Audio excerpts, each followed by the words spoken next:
Hey folks, this is Omari Richards here on part three of our annual writers conference interview series. I am here with Didi Anofienem, author of Descendants of Fire and Water, the first book in hopefully a long series. And we're going to talk about writing, history, mythology, and all that good stuff. So, Didi, introduce yourself and your book for the folks at home. Yeah, so hello. Thank you so much, Omari, for having me on. So as you mentioned, I am the author of the Ascent of Al Descendants of Fire and Water book series.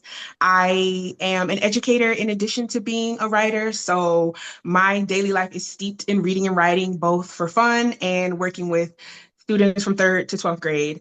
I started writing at Santa Barbara when I was in my early 20s. I think I was like 28, and I'm now like 37. So it has been a labor of love, as I'm sure Omari can attest to how many years go into bringing these stories to life. So yeah, I love fantasy. I love all writing in general, but fantasy is kind of like where my heart is, getting to create worlds that have never existed before. So yeah. Yeah, we definitely match in that view. I just love exploring different worlds and just reading everything I can get my hands on. So to that end, who are your favorite authors and which authors do you think really influenced your writing the most? I love that question. So I have two favorite authors that I used to read growing up. Like I started reading them when I was like 12, and I still read them today. So the first one is Octavia Butler. I love Mrs. Butler. Her work literally transformed both me as a person and me as a writer. Like she really showed me what it's possible.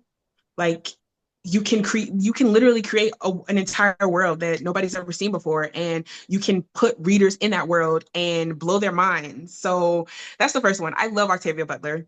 I think the first thing I read of hers was Fledgling. And then right now I'm reading The Parable of the Sower.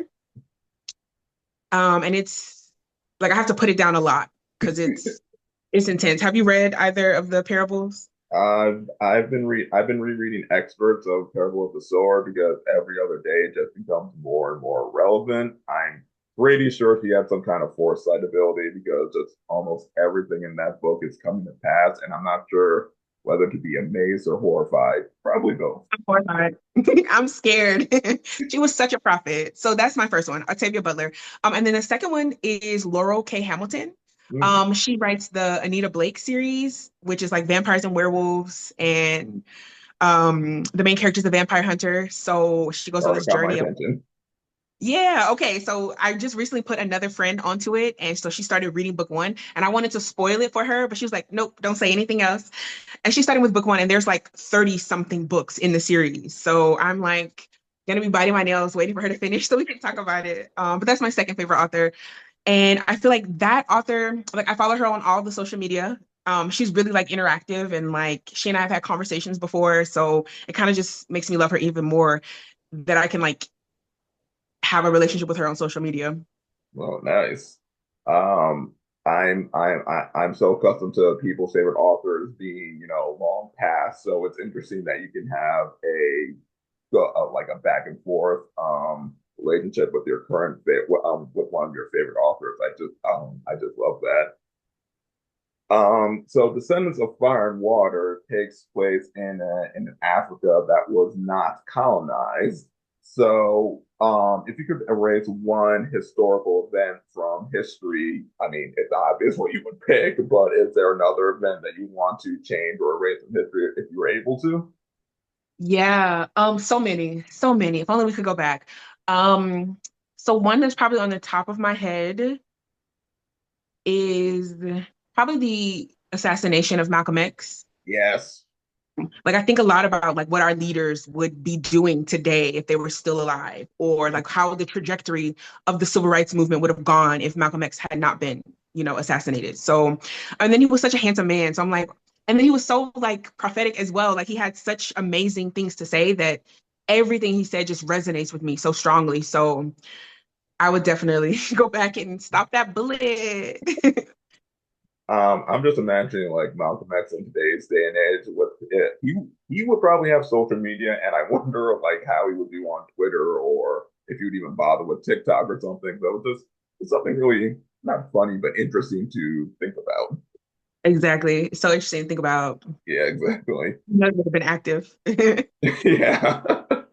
I feel like he would like YouTube because it's longer video form. You could like put on his full speeches as opposed to bite-sized pieces, but that's what I think. So true. So true. So let's jump into your writing process. What's one thing you do every day to like make that really get you in the writing mood and makes you feel like you've accomplished something if everything's falling apart around you? Do you mean like in terms of my writing or just like in my life in general? So, Okay. Well, one, I'm gonna adjust this camera because it looks like it's falling over. Sorry, podcast. And then probably two things. I would say number one, taking vitamins. Because I feel like if I don't do anything else of the day, like if I don't work out, if I don't, eat that healthy, if I don't, hit everything on my to-do list, I at least took vitamins, a little bit of self-care. And then for my writing life, I do a lot more thinking about my writing than I actually do writing. I don't know if you are have a similar experience, but like I do a lot of thinking about what I'm writing instead of mm, actually writing it. So I feel like as long as I like can generate an idea of sorts and like have this constant dialogue in my head of like what I want to write next, I feel like mm. I'm being productive and like I got it together. I'm a writer. Yeah, I'm kind of the same. I like outline to heck and back. Like in my current project, I have like maybe 20 or 30 different outlines. Some of it is just marginally attached to the plot, although others it's like, okay, what is the backstory of this background character who shows up once on page 223 and has no other influence, but I really want to know what he was eating for lunch today before he ran into the main character. That kind of thing. And that kind of outlining you do, it's evident in like the detail of your story. Like first of all, the size. Like you kind of have to do that much outlining in order to even put a book of this size versus like if you don't do that much outline, it's like, okay, where am I going to get the material from? So I feel like I love that that's a part of the process. I'm trying to adopt it, but it's so hard. Yeah, but I can definitely tell you did a lot of outline force thinking, just imagining a world of Africa without colonialism, because that required a good deal of thought exercises and a good deal of research. So, what kind of research went into the creation of this book? Yeah, so I got really lucky and I was accepted into an MFA program. So a lot of the writing that I did for this series came through the MFA program. So like the instructors walked me through the process of conducting research for a piece of literature. So I did a lot of reading, both nonfiction and fiction. So I've read like other works that are similar, like N.K. Jemisin, the Children of Blood and Bone series, of course. A lot of um, like other African authors, Chimamanda. I'm drawing a blank on some other names, but I did a lot of reading. And then I also had to do like looking into the history of colonialism. So just literally like research articles and even like some newspapers from that time period. So really just a lot of reading across like a wide range of texts, different texts. Wow. Yeah, that sounds pretty intense. And not only did you have to research, but you had to go into what if scenarios. So, like, what if the British didn't burn down this village? What if the French didn't arrive here? What if the carving of Africa in the early 20th century didn't happen? Yep. So, how did you make the pivot from historical fact into fantasy world building? Yeah. So, okay, this is gonna get a little woo-woo, a little woo-woo, I'm ready because you're for it. like you're creating something from nothing. So I had to seek divine inspiration. I had to like send out a call or a prayer or like a question. I literally had to ask. the universe, the creator, what would this world have been like? And the answers still come to me, which is why, like, even now, sometimes I'll get an idea randomly for like book 3 or book 4, which are still being worked on now. And I have to immediately write it down because if I don't, I'm not going to remember and it's never going to come back. So those kind of like just little drops of inspiration from the divine that give me a path, and literally entire scenes, entire storylines were created from little inspirations that came definitely not from me, from some kind of like outer, exterior, higher being that can visualize all the different dimensions that are possible, and then give someone like me the idea to put it on paper. So yeah, I definitely have to give credit to the powers that be, because we're so limited by our Yeah. consciousness and by our years. So you're right, it's so hard to think of what if. Yeah, those moments of like major inspiration, it's really hard to describe to someone else and not just sound like a crazy person. It's like I woke up one day and these characters were talking to me, and like you're hearing voices. No, no, no, no, no, they're characters. They're just people who only exist in my head and only I can hear them and see them. But I'm not crazy. Yeah, exactly. And have you heard that story of Michael Jackson where he's like, whenever he got an idea, he had to Mhm. immediately go and record it, otherwise the idea would go to Prince. Yeah, yeah. This idea of like the collective consciousness, Mhm. these coming to us, and if we don't grab them, it might go to Yeah, someone else. it's just not there. It's one of those things that unless you're in a creative craft, you're just not going to get it, or you're only going to get it on like a marginal basis. Exactly. And I am someone like, as an educator, I want more people to get it. I really do. Yeah, like because once you get into it, it's just really, really hard to stop or get out of it. So, what was your favorite thing about writing this book, and what was the most frustrating thing? Mm. My favorite thing was definitely my character. Mhm. Ken is she's what I wish I could be.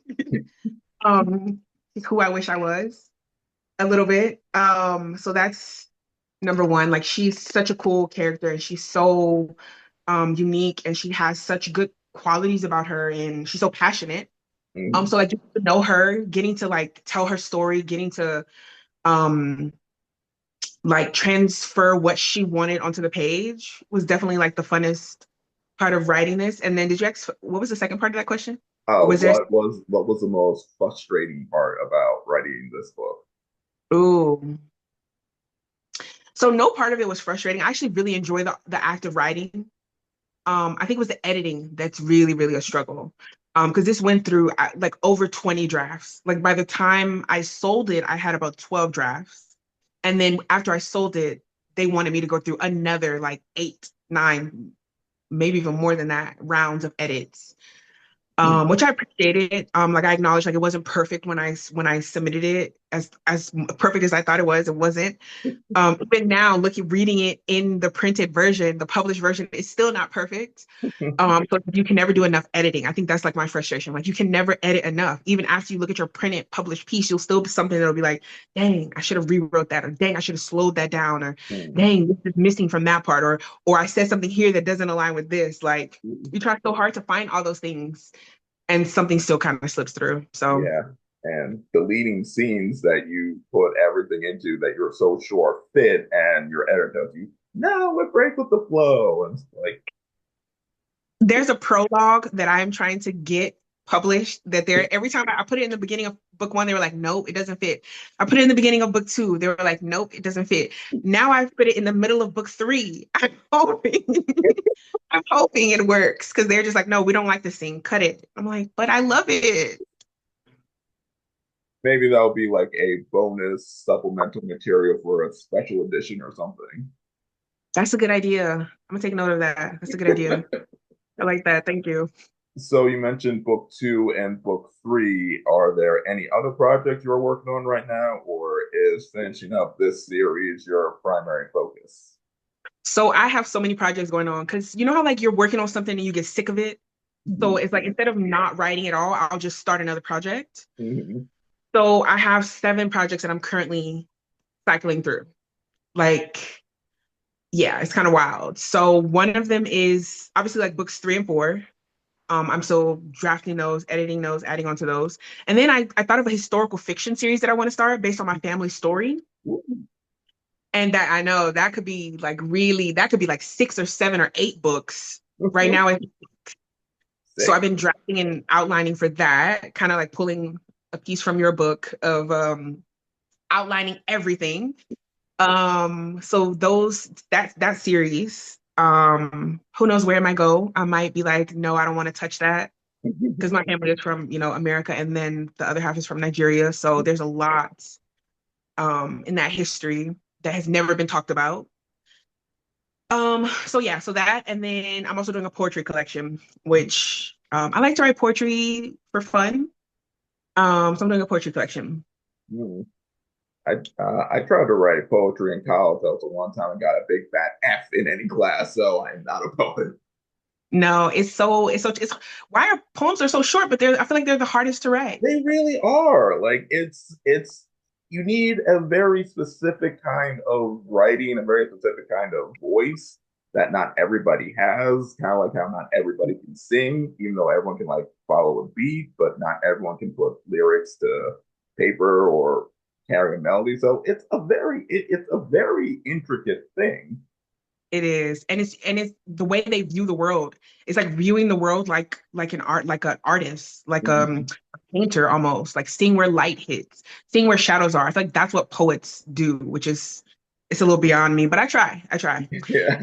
Like a poet, like I see like a like light hitting a tree and I could write like maybe like an 8 page paragraph or like an 8 page paragraph of description, but a poet can make it into like can write 3 sentences and just hit you right in the soul. And it's so fascinating how they do that. It's so fascinating. I've taken so many classes on it, and it's definitely one of those like elite genres for sure. What are you working on currently? Right now I'm working on book 2 of that monstrosity, which is a whole nother monstrosity because I outlined everything. It's like, oh shoot, I can't just put this character here because I mentioned in book 2 they were doing A, B, and C, and I'm having them do X, Y, and Z. I have to make sure that connects because I just set that standard and now I have to meet that standard. And it's like, Yep. I make this so hard for myself, but it sometimes it's worth it. Yeah. um, and I'm also working on a urban romantasy about a black mermaid who comes to the surface, and then she meets a black male surfer, and they go on an adventure. And so that's going to be a bit of a shift, epic fantasy to romantasy. So I'm just trying to get all that together because this is a relatively new genre for me. Yeah, and that's you're so inspirational. You also inspired me to start a romance as well. I'm also writing a romance too, because I was like, you know what, he's onto something. Romance. I mean, it is the most profitable genre in publishing. Yeah. So, and I feel like everyone should at least try to write one romance in their writing career because it really tells. I'm finding that it's really telling something about yourself. It's telling you like what your ideal partner looks like, or it just like Mhm. lets you explore like your ideal situations and take yourself and really it makes you really focus on the character because good romance is character based, not plot based. So I can't just Yeah. have monsters coming out of the sky in my romance sort of like this has nothing to do with the romantic development. But I mean it can, but it's just probably not it's not gonna be a romance anymore. Right, exactly. That's why I love that people invented that romantasy category. It really opens up your options now. So Exactly. I'm so excited for that. So how many books are gonna be in this series? You mentioned like at least up to book 4. Is it just 4 books? Is it gonna be 6, 10, 20? Yeah, so it was originally 3. I wrote it as 3, and then I got some feedback from some readers. They were like, "No, this is 4. This should be 4." So then I turned the fourth one into 2. Ooh. Um, who knows if they'll ever see the light of day? That is entirely up to my publisher and or another competing publisher. Mm. It's shocking how little control you have when you decide to go the route of traditional publishing. You Mhm. lose a lot of your control when you go that route, which I've lost all control. So, you know, I have no idea if anyone will ever see 3 and 4. It's definitely 4. I wouldn't try to push it into 5 or 6. Mhm. Because then each book would get shorter and shorter instead of getting like longer and longer. Mhm. So yeah. Do you think book 2 will be longer than book 1 for your series? At this rate, probably because I'm introducing possibly two more point of view characters because Uh, what's going on isn't enough for the three siblings to cover on their own, and they already cover a lot. So I'm like, okay, let me just add in a fourth. And then when I added the fourth, I was like, oh, shoot, I think I need a fifth one. So I can see why George R. R. Martin's character story got out of hand and why it's taking so long because once you start adding the different POVs, it just changes the calculus of the story, and then you have yeah. to maintain equilibrium, and then that just becomes a chore in and of itself. So, Yeah. yeah, It explodes, which is a and good problem to have. yeah. So, what? So, given what you know about publishing, writing, and editing, what advice would you give someone trying to break into the industry, and what would you tell them to ignore? Yeah, so someone trying to break into the industry, first of all, do your research to figure out which route you want to go. And I mean, like, do your research, like, research your publishers, research what else they've um, put out that's similar to what you've put out. Research, you know, the authors and what they've done for the authors, how they've marketed those authors. And then same with the other route. Research the cost of publishing yourself. Research everything that will go into that. If you decide to, you know, fund your own audiobook like you're doing, or if you're gonna, you know, if you're gonna pay someone to do your cover art or design it yourself. So do your research, find out as much or more information as you can. You can never do enough research. And then you know, once you get into the industry, keep researching because once you're in it, you realize what else you do not know. Um, and then honestly, you know, there's 2 ways of viewing it. There's probably more, but we're going to do the fallacy either or. One way is like focus on the reader. What's going to sell? What do people want to read? Like you mentioned, like romance is so profitable. So write romance, right? So that's one way to go. Like write what people want to read. And then the other way is to tell the stories that you want to tell that keep you up at night, that you know, keep you typing across those keyboards when, you know, you don't have to. There's no reason for you to. So kind of like decide which route you're gonna go, or if you're gonna figure out a way to like weave them both together. And that's really what's gonna determine like what your writing career looks like. Mm. And what advice would you tell them to ignore? Oh yeah. I would say ignore the people that tell you that you need a platform, that you Mm. need to be well known, that you need to be essentially a celebrity to sell your book or to have an audience. That's not true. There's so many people out there that love to read, that love stories, and there's someone out there for your story too, even if you don't think it. So yeah, just ignore those people that make you feel like you have to be a celebrity or very well known to get your book out there because you really don't. Right. Stories will sell themselves. Right. People love finding hidden gems. People love helping out indie authors. So, yeah, like I said, like you don't need to have quadruple follower count to sell a book. Exactly, because I definitely did not. All right. I believe we have one last question. Otherwise, I'll keep you here for another 2 hours. Right, we could probably talk for hours. If you have 30 seconds to pitch why people should listen to this episode, or if you have 30 seconds to pitch your book, go for it. Okay. Why should people watch this episode? Because anytime you get to find out more about me, I'm very private and secretive and nobody knows me. So anytime you get a chance to learn more about me, you should 100% take it. And you should 100% buy my book because it is telling a story that no one else has told in Africa uncolonized and it's beautiful. Like it's meant for you. Look at the cover. Just look at the cover and it'll let you know, like, that book's for you. Thank you, Omar. That book's for you. And where can the people find this beautiful book? It's available everywhere books are sold. So if you have a preferred bookseller, local booksellers are preferred, but then also it's available at the big the ones that offer thing books, the big corporations that offer books. You can find it there too. All right. And what are your social media handles so that people can follow your writing journey? Yeah, you can find me on TikTok at DDSA10. You can find me on Instagram at DD_IAH_LAX. And you, of course, can find me on Facebook, Didi Anofienem. All right, perfect. And I think that about wraps us up. Thank you so much, Didi. And you will see all three of us, myself, Didi, and Karen, at the Writers Conference in LA.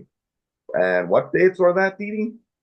Our date is so it's between March 27th, 28th, and 29th. And our panel, The Joys of Afro Fantasy, will be March 28th or 9th. Yeah, I'm I so sorry, think my so bad. yeah, I will put something on the screen. yeah, I March think yeah, 28th or I 9th. think yeah, I think it's probably I think it's like Saturday morning, so like March 28th. Okay. All Yeah, right. but I will put it all up on screen. So, all right. Perfect. Thank you so There. much for your time, Didi. Thank you, Omari. All right, folks. Keep writing, keep reading, and hold on to your joy. Catch you later.